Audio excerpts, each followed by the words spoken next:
Eden itu tempat di mana Tuhan menempatkan Adam, manusia yang pertama, di sana. Jadi pastikan kita juga ada di Edennya Tuhan. Eden dalam hidup kita, ya. Kita baca dulu 1, 2, 3. Berbahagialah orang yang suci hatinya, karena mereka akan melihat Allah. Melihat itu bahasa aslinya optanamai, ya, atau optamai, yang mengandung makna kita akan melihat, memandang, menampakkan diri.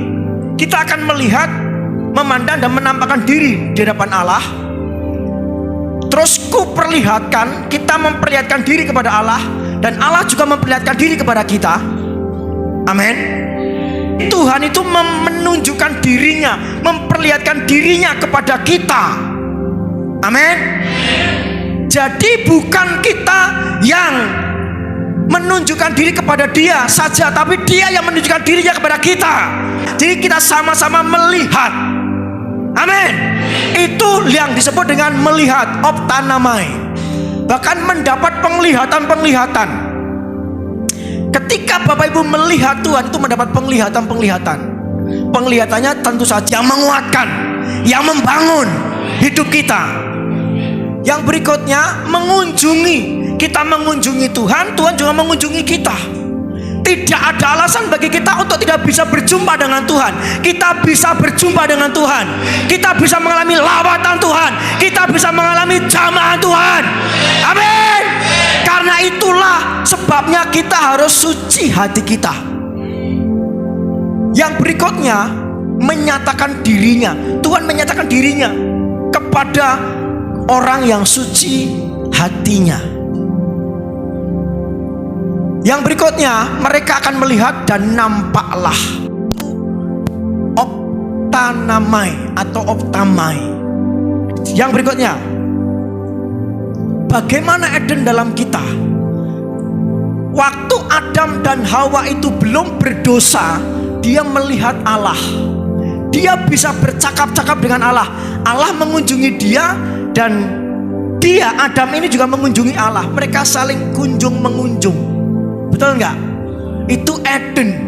Jadi waktu di Taman Eden, antara Allah dan Adam itu saling kunjung mengunjung, saling bertemu, saling bertatap muka. Amin. Satu dengan yang lainnya itu bertemu tanpa ada jarak, tanpa ada tembok yang menghalanginya. Itulah Eden. Nah, itulah arti kata melihat. Jadi Allah melihat Adam, Adam juga melihat Allah. Allah mengunjungi Adam, Adam juga mengunjungi Allah. Mereka bertemu setiap waktu. Amin. Amin. Bertemu setiap waktu di Eden. Pastikan kita juga ada Eden di hidup kita. Pastikan ada Eden di hati kita. Pastikan ada Eden di rumah tangga kita. Pastikan ada Eden dalam gereja kita. Pastikan ada Eden dalam pekerjaan kita. Itulah yang membuat kita berbeda. Amin. Nah, barang siapa dalam Kristus, dia ciptaan baru. Yang lama sudah berlalu dan yang baru sudah datang. Itulah Eden. Orang yang dalam Kristus berbeda karena ada Eden. Nah, ketika Eden dalam hidup kita bisa melihat Allah, Allah bisa melihat kita. Kita mengunjungi Allah, Allah mengunjungi kita. Seperti yang makna tadi, ya. Jadi sama-sama menyatakan dirinya. Saya menyatakan diri kepada Allah dan Allah menyatakan diri kepada kita. Wow, ini luar biasa. Ketika Allah menyatakan diri kepada kita, Allah itu ajaib, Allah itu dahsyat, Allah itu hebat. Amin. Kalau dia menyatakan dirinya, berarti keajaiban, kedahsyatan Allah menyatakan dirinya atas kita. Amin. Bagi Tuhan tidak ada yang mustahil. Bagi Tuhan tidak ada yang sukar. Kalau dia menyatakan dirinya, artinya tidak ada yang sukar dalam kehidupan kita. Masalah kita adalah karena Allah belum menyatakan dirinya kepada kita. Allah Allah itu ajaib, setuju? Allah itu dahsyat, setuju? Allah itu berdaulat, setuju? Allah itu berotoritas. Kalau berdaulat, berkuasa, berotoritas nyata atas kita, maka kita pun juga menjadi pribadi yang berkemenangan. Amin. Itu bagianmu. Amin. Itu menjadi identitasmu. Ketika engkau bisa melihat Allah, ketika Allah menyatakan dirinya kepadamu. Menyatakan dirinya kepadamu artinya ya kuasa Allah, keajaiban Allah, kedahsyatan Allah itu nyata, real atas kita, terejawantah melalui hidup kita. Itulah keberadaan Eden, ya. Nah, sekarang bagaimana ada Eden dalam hidup kita? Pertama, milikilah murni hati, kemurnian hati. Ternyata terjemahan lain dari Matius pasal 5 ayat 8, suci hati itu murni. Kita baca nggih, 1, 2, 3. Berbahagialah orang yang murni hatinya, mereka akan mengenal Allah. Bagaimana Eden ada dalam kehidupan kita? Yang pertama, murni hati. Milikilah kemurnian hati. Milikilah kemurnian pikir. Milikilah kemurnian hidup. Wah, apa bisa Pak zaman sekarang memiliki kemurnian seperti itu? Ya terserah. Kalau nggak bisa, kita nggak akan mengalami lawatan Tuhan. Kan begitu. Hidup ini pilihan. Wah, mboten sakit Pak, saya murni dalam pikiran, dalam hati, dalam perkataan, dalam perbuatan. Ya enggak apa-apa. Kalau Bapak Ibu nggak mau murni ya enggak apa-apa. Tapi jangan harapkan engkau bisa melihat Allah. Ini masalahnya. Setiap keputusan kita, setiap pilihan kita mengandung konsekuensi. Setiap pilihan kita mengandung resiko. Wah, kalau zaman sekarang supaya murni yang susah Pak. Ya enggak apa-apa, ya terserah saja. Tapi kalau enggak murni, jangan harap pekerjaan Tuhan, lawatan Tuhan, kunjungan Tuhan, pernyataan Tuhan kita alami. Saya katakan amin. Jadi Bapak Ibu harus memiliki kemurnian hati. Berbahagialah yang suci hatinya, karena dia akan melihat Allah. Kalau engkau hatimu suci, murni, engkau bisa melihat Allah. Kalau engkau hatimu murni, engkau akan melihat mujizat Allah, pertolongan Allah, kedaulatan Allah, otoritas Allah. Walaupun tidak ada di nalar kita. Kok tahu-tahu seperti ini ya? Kok tahu-tahu bisa rampung ya? Ya karena kita memiliki hati yang murni. Milikilah hati yang murni. Murni dalam Kamus Besar Bahasa Indonesia itu artinya tidak bercampur dengan unsur lain. Milikilah pikiran yang murni, hatimu murni, jangan ada campuran yang lain. Jangan ada bercampur dengan yang lain. Cincin itu terbuat dari emas murni, gak ada campurannya. Kita kan suka yang murni-murni, bukan? Bener enggak? Pastikan hatimu juga murni, pikiranmu juga murni, gak ada campuran yang lain. Saya berani pastikan, ketika engkau memiliki hati yang murni, pikiran yang murni, mujizat demi mujizat pasti terjadi. Kesembuhan demi kesembuhan pasti terjadi. Kemenangan demi kemenangan pasti terjadi. Itu menjadi bagianmu. Murni. Amin. Pastikan kau memiliki hati yang murni, gak bercampur dengan yang lain. Saya tahu ini gak gampang. Saya tahu ini susah.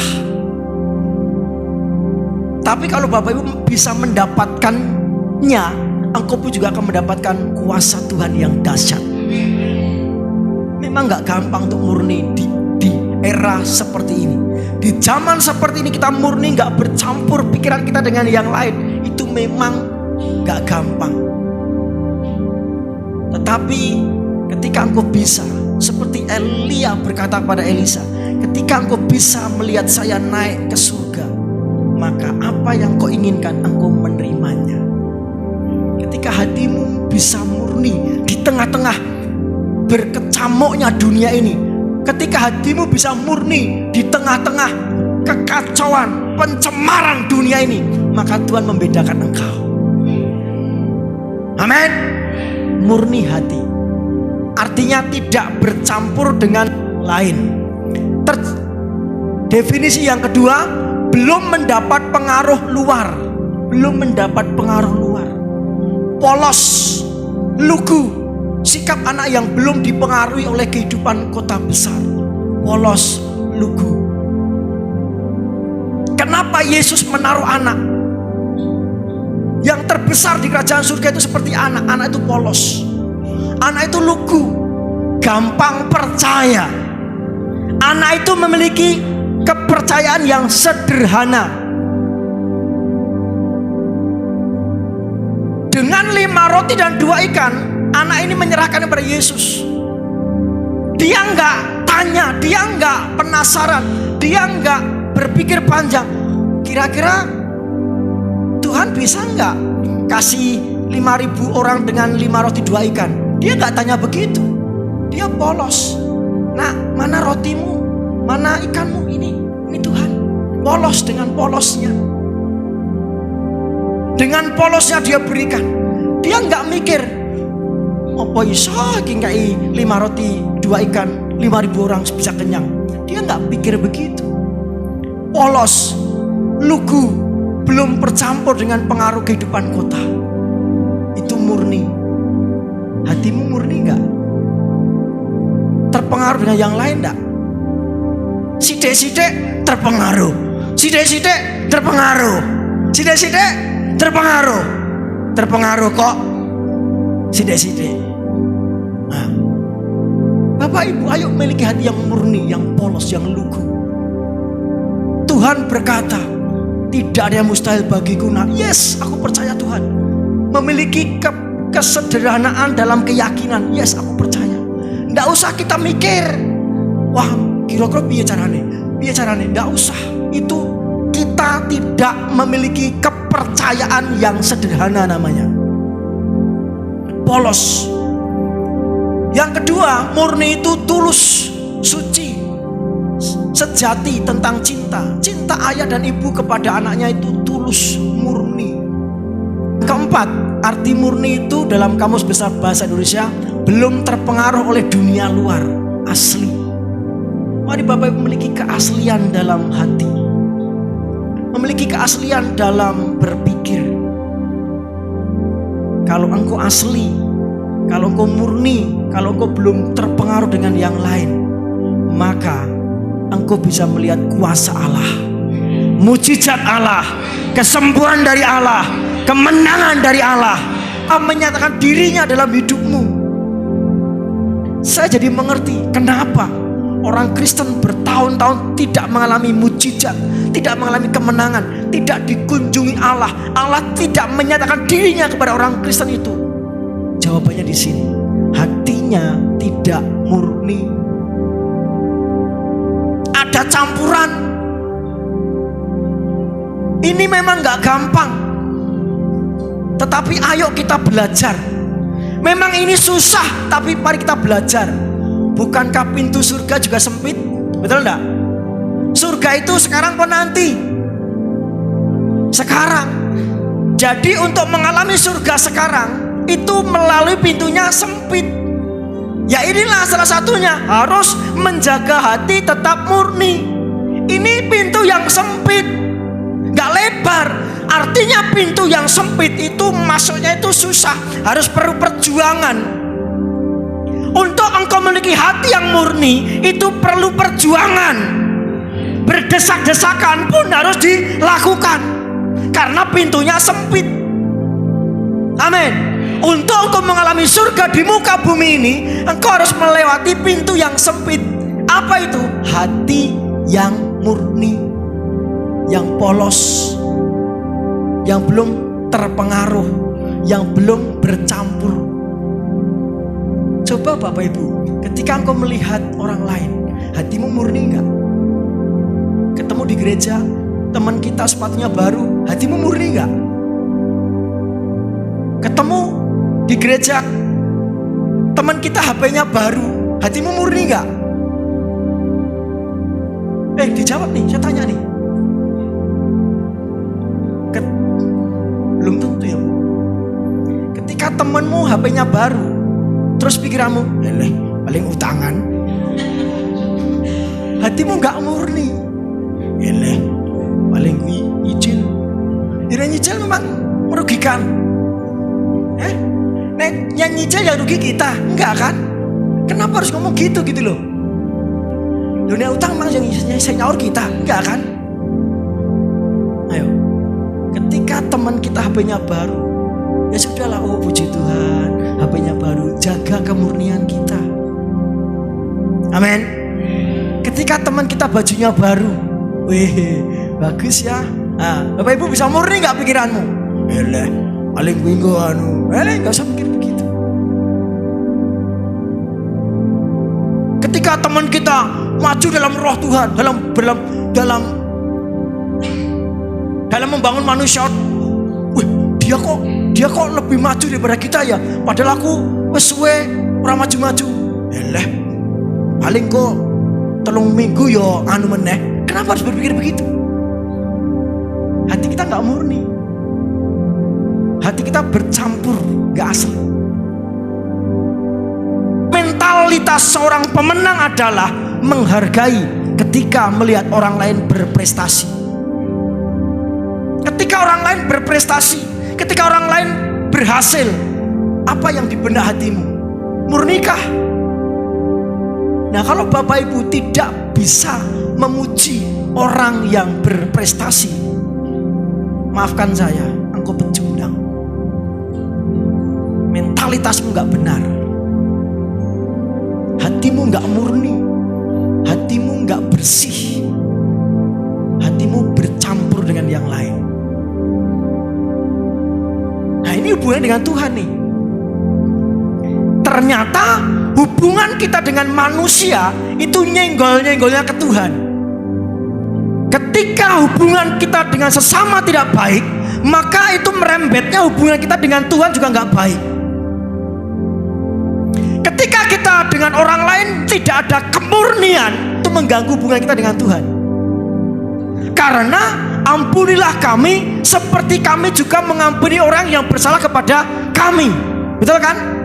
Jadi Tuhan akan mengampuni kami, mengampuni kita kalau kita mengampuni orang yang bersalah kepada kita. Setuju? Tuhan, aku sudah mengampuni si A, jadi ampuni kami Tuhan. Oh iya ya, karena kamu mengampuni si A, aku juga mengampuni kamu. Tuhan ampuni kami. Tapi kalau kita tidak mengampuni orang bersalah pada kami, Tuhan tidak mengampuni kita.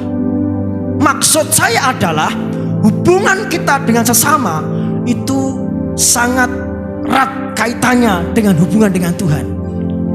Kalau hatimu nggak murni dengan orang lain, itu mengganggu hubungan dengan Tuhan. Amin. Kalau hatimu nggak tulus, nggak polos, nggak lugu, itu mengganggu hubunganmu dengan Tuhan. Jadi milikilah hati yang murni. Katakan bersama-sama, saya mau memiliki hati yang murni, sehingga mujizat, kedaulatan Tuhan, pernyataan Tuhan itu nyata dalam hidupku. Amin.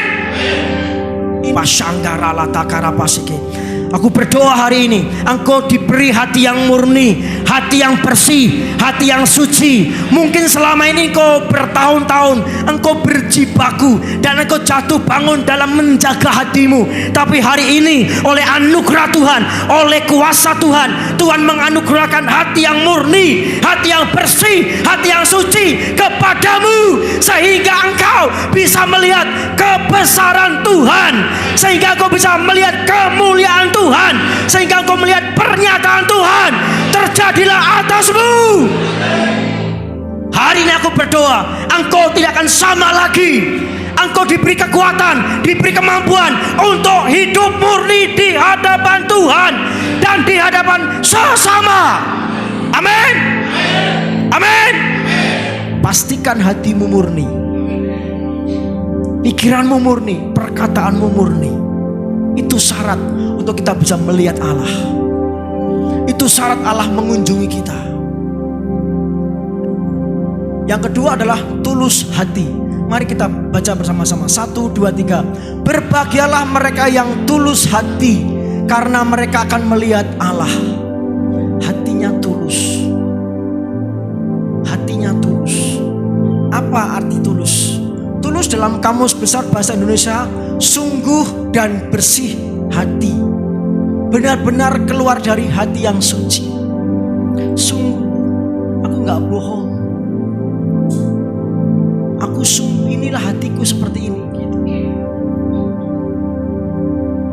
Jadi tulus. Kalau memang kecewa, ngomong aku kecewa sama kamu, aku tulus. Sungguh. Nggak bilang di depan, kamu kecewa aku sama aku, enggak, aku enggak apa-apa. Tapi sementara di belakang, wah, kita menjelekkan orang itu, kita namanya, kita nggak sungguh. Kalau memang kita sedang marah, bilang aja sama orang itu. Kalau kita sedang kecewa, bilang aja sama, aku kecewa sama kamu, aku marah sama kamu, tapi aku mengampuni. Ketika kita di depan orangnya, kita sok baik, senyum-senyum gitu ya. Tapi di luar kita menjelekkan habis-habisan. Kita nggak tulus. Tidak pura-pura, nggak bertopeng. Ikhlas. Orang lain belum tentu berhati ikhlas kepada kita. Ia menyumbangkan tenaga dan hartanya dengan ikhlas. Ikhlas. Tulus. Jadi orang yang hatinya tulus ini, yang suci ini ya, dia bisa melihat Allah. Amin. Ketulusanmu itu menentukan kau diberkati Tuhan apa tidak. Kita boleh berusaha ini, berusaha itu dan sebagainya, tapi kalau hatimu nggak tulus, kau nggak melihat Allah. Oleh sebab itu Bapak Ibu, mari murnikan hati kita, tuluskan hati kita. Tulus. Sekarang ini kemurnian hati itu langka. Sekarang ini ketulusan hati itu langka. Mencintai dengan tulus, mengasihi dengan tulus, memberi dengan tulus, itu langka.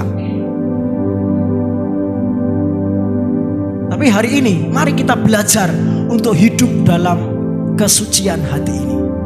Tulus. Tawarannya begini, tantangannya begini. Kalau kita ingin mengalami mujizat Tuhan, tantangannya tulus hati. Mau gak kita tulus? Kalau mau, mujizat terjadi. Mau gak kita tulus? Mau. Kalau mau, kemuliaan, kebesaran, pernyataan Tuhan terjadi atas kita. Tapi kalau kita enggak, ya enggak apa-apa. Tapi jangan harap kita menantikan mujizat. Jangan harap. Melihat saja nggak bisa, apalagi Tuhan menyatakan dirinya. Tulus. Amin. Saya berusaha untuk murni dan tulus kepada siapapun juga. Tapi orang lain kalau memperlakukan saya tidak tulus, tidak murni, itu urusan mereka. Ya tidak apa-apa, itu urusan mereka. Saya nggak paksa mereka untuk berusaha tulus kepada aku. Tapi aku sudah berusaha tulus kepada orang itu. Hatiku murni. Tapi kalau orang lain nggak murni sama aku, nggak apa-apa. Saya nggak terganggu dengan itu. Karena ketika terganggu dengan itu, hubunganku dengan Allah terganggu. Betul? Amin. Jadi milikilah kemurnian, milikilah ketulusan. Tuhan bukan sekedar menjadikan kita orang yang beragama Kristen. Dan Tuhan mau supaya kita naik level kita, naik tingkat kelas kita, naik kelas kita, yaitu menjadi pribadi yang murni dan tulus. Dan ajaibnya ini khotbah di bukit, khotbah pertama kali Yesus di bukit. Khotbah di bukit itu sedang dia memberikan ini loh karakter surga, ini loh tatanan surga, ini loh kepribadian surga seperti ini. Dan Hal inilah yang membuat Mahatma Gandhi tertarik pada kekristenan. Mahatma Gandhi, tokoh di India, setelah tahu cerita atau tepatnya membaca khotbah Yesus di bukit ini, ini bagus sekali, saya mau ke gereja. Akhirnya si Mahatma Gandhi masuk ke areal gereja, lebih masuk lagi ke asr penerima tamu. Begitu masuk, penerima tamu bilang gini, sorry Tuan, ini gereja untuk kulit putih. Mahatma Gandhi kaget, loh kok gereja untuk kulit putih? Padahal saya baca di khotbah Yesus di bukit itu gak nyinggung itu. Saya lihat khotbah di bukit itu betapa mulianya Kristus, betapa sejatinya kepribadian Kristus yang tidak membedakan ini dan sebagainya, ras, suku, bangsa, tidak beda-bedakan. Kok ini murid-murid Yesus, pengikut Yesus kok rasisme? Oh gitu ya, tidak apa-apa. Mahatma Gandhi pulang. Tapi apa yang terjadi? Mulai saat itu Mahatma Gandhi tidak percaya Yesus lagi. Yang menjadi batu sandungan justru kebanyakan orang Kristen sendiri. Coba bayangkan, ketika si Asar itu, oh mari Tuhan masuk, silakan masuk. Mahatma Gandhi masuk ke gereja, menerima firman, menerima Yesus. Dan Mahatma Gandhi itu tokoh India. Kalau si Mahatma Gandhi diizinkan masuk ke gereja, artinya apa? Orang-orang India banyak yang percaya Yesus waktu itu. Sayang, justru Asar orang Kristen ini rasis, tidak menerapkan khotbah Yesus di bukit. Ya, hatinya tidak murni, hatinya tidak tulus, hatinya membeda-bedakan. Ini kulit putih, ini kulit hitam. Mari Bapak Ibu, kita memiliki sebuah hati yang murni. Melihat orang jangan melihat lahiriahnya. Kita iki wong ki namu arep mung jalukan iki. Jangan. Bapak Ibu punya pikiran yang jelek. Gak murni, gak tulus. Ayo Bapak Ibu, kita memiliki hati yang tulus, yang murni. Ketika kita tulus dan murni, maka kita bisa melihat Allah. Kita bisa melihat pernyataan Allah. Kita bisa melihat keajaiban Allah. Kita bisa melihat mujizat Allah. Mujizat itu setiap hari. Mujizat itu setiap hari. Kenapa? Ya karena hati kita murni. Kan setiap pesawat terbang itu kan untuk turun ke bandara itu kan ada landasannya. Nah, untuk mujizat hadirat Tuhan, kuasa Tuhan itu mendarat atas hidup kita, itu perlu landasan. Landasan kita adalah kemurnian, ketulusan hati. Amin. Landasan untuk Tuhan turunkan mujizat adalah ketulusan hati, kesucian hati, kemurnian hati. Ini loh yang langka. Yang langka. Ketika engkau konflik dengan orang lain, bisakah engkau tetap murni hati? Ini susah. Ketika engkau konflik dengan orang lain, bisakah engkau tetap memiliki pikiran yang positif thinking? Pikiranmu tetap positif. Ini yang susah, ini yang pokoknya sulit sekali sampai sekarang ini, termasuk orang Kristen. Lo jangankan konflik Pak, lo nggak konflik aja, kita ini pikiran kita nggak murni kok. Ketika ada orang yang cerita kepadamu, Ngitira, si Kae kan lagi gini-gini, langsung pikiran kita langsung bem. Kita nggak menjaga kemurnian pikiran kita. Kita nggak menjaga ketulusan hati kita. Oh ya toh, dibumboni. Kita langsung berpikir yang jelek kepada si A yang tadi diceritakan teman kita ini. Bapak Ibu yang dengarkan baik-baik. ketika sikap kita seperti itu mengganggu hubunganmu dengan Tuhan. Ketika kita biasa seperti itu, kita tidak bisa melihat Allah. Pikiran kita gampang bercampur dengan yang lain. Pikiran kita gampang terkontaminasi, terpengaruh dengan yang lain. Dengar cerita A, kita langsung percaya, malah bumboni. Dengar cerita B, kita langsung percaya, langsung bumboni. Kita begitu mudah untuk terpengaruh, dicampuri dengan isu-isu hoax. Oleh sebab itu saya berkata, stop gosip. Amin. Stop gosip. Itu nggak penting, Bapak Ibu. Ezra dilindungi Tuhan sedemikian rupa. Kenapa? Karena dia meneliti firman, mempelajari firman, menghidupi firman, dan menceritakan firman. Mari Bapak Ibu, budaya menceritakan firman. Mari Bapak Ibu, budaya menyebarkan firman.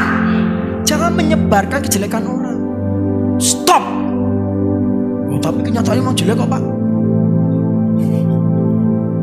Ya terus yang jelek harus diceritakan gitu. Jadi jaga hatimu, miliki kemurnian, miliki ketulusan. Nek kebaktian pikiranmu sing murni. Nek kebaktian pikiranmu sing tulus. Niatmu tulus. Niatmu murni. Amin. Jadi niatmu kebaktian itu apa? Itu harus dijaga terus kemurniannya. Ya, lagi kebaktian, ada yang nyeleneh dan sebagainya. Udah diam aja, enggak apa-apa, konsentrasi aja dengar khotbah saya. Amin. Jadi ketika kita murni, tulus, maka kita bisa melihat Allah. Allah dalam kuasanya nyata atas kita. Tuhan menyatakan pernyataannya buat kita. Amin. Ternyata Allah itu mau supaya kita komunikasi. Pak Stephen mengajarkan doa itu adalah komunikasi dua arah. Kalau kita berdoa, pasti dia bicara dengan kita. Sebelum Tuhan bicara sama kita, jangan berhenti berdoa. Amin. Sebelum Tuhan bicara, jangan berhenti berdoa. Pastikan suaramu sendiri didengar oleh telingamu sendiri. Maksudnya begini, ketika engkau masih mendengar suara tetanggamu, berarti engkau belum bersuara. Paham Bapak Ibu? Paham gak?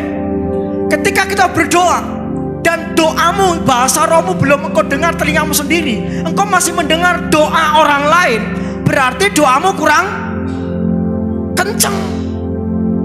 Paham ya? Minimal telingamu sendiri mendengar. Nah, kalau telingamu mendengar doa orang lain dan doamu sendiri belum engkau dengar, berarti engkau belum berdoa berseru-seru segenap hati, segenap jiwa, segenap kekuatan menyembah Tuhan. Karena rumusnya, pastikan telingamu sendiri mendengar suaramu. Pastikan telingamu sendiri mendengar perkataanmu. Kalau engkau masih mendengar doa orang lain, berarti doamu kurang kenceng, doamu kurang seru. Apa ya perlu seru-seru toh Pak? Wes rasa tak ajari meneh lah. Ini sudah harga mati. Semakin Bartimius disuruh diam, dia semakin kencang. Yesus anak Daud, kasihanlah aku. Tuhan enggak tuli betul, Tuhan enggak bisu betul, tapi Tuhan perlu ekspresi kesungguhan kita. Tuhan perlu bentuk bahwa kita itu mencintai Tuhan dengan segenap hati, segenap jiwa, segenap kekuatan. Tuhan tidak tuli. Oh, kita sedang berpikir saja Tuhan tahu kok. Tapi kenapa harus ngoyo? Karena bentuk dari cinta kepada Tuhan itu tiga: mengasihi dengan segenap hati, mengasihi segenap jiwa, dan mengasihi segenap kekuatan. Kekuatan itu fisik, ekspresi. Amin. Yes, amin. Orang mau menengai. Ingat baik-baik, perkataan itu mengandung kuasa. Hidup dan mati dikuasai lidah. Oleh sebab itu jangan diam. Amin. Ngomong ikhlas, ngomongnya juga ikhlas, yang murni, tulus, bukan karena tak suruh, tapi tulus. Yes, amin, ya gitu. Yang ketiga adalah resik atine. Ayo kita baca bersama-sama, 1, 2, 3. Rahayu wong kang resik atine, awet iku bakal podok sumurup marang Allah. Resik atine. Resik enggak hatimu ketika engkau melayani? Resik enggak hatimu ketika engkau memberi? Bapak saya pernah ngomong gini, Le, wis nek weweh, wis weweh wae, meneng wae, ben hatimu resik. Nek kowe bar weweh, wis lunga, ben hatimu resik. Ketika kita memberi dan kita menceritakan pemberian kita, hati kita nggak resik. Ketika ada orang yang bermasalah dan ketika mendengar cerita itu malah kita membumboni, hati kita nggak resik. Nggak resik, Bapak Ibu. Orang yang nggak resik hatinya tidak bisa melihat Allah. Orang sumurup marang Allah. Pastikan kita memiliki hati yang resik, bersih. Amin. Semua orang punya kelemahan, semua orang punya kesalahan, semua orang punya kekeliruan, semua orang punya keterbatasan. Tapi sejauh mana kita memandang orang itu? Yang banyak adalah begini, kita hanya melihat kejelekan orang itu, sementara kita tidak melihat kebaikan yang selama ini kita alami, kita rasakan, bahkan kita terima. Hati kita nggak resik di situ. Coba jujur, saelek-elek bojomu, eneng api ora? Saelek-elek bojomu, eneng api ora? Ada apa?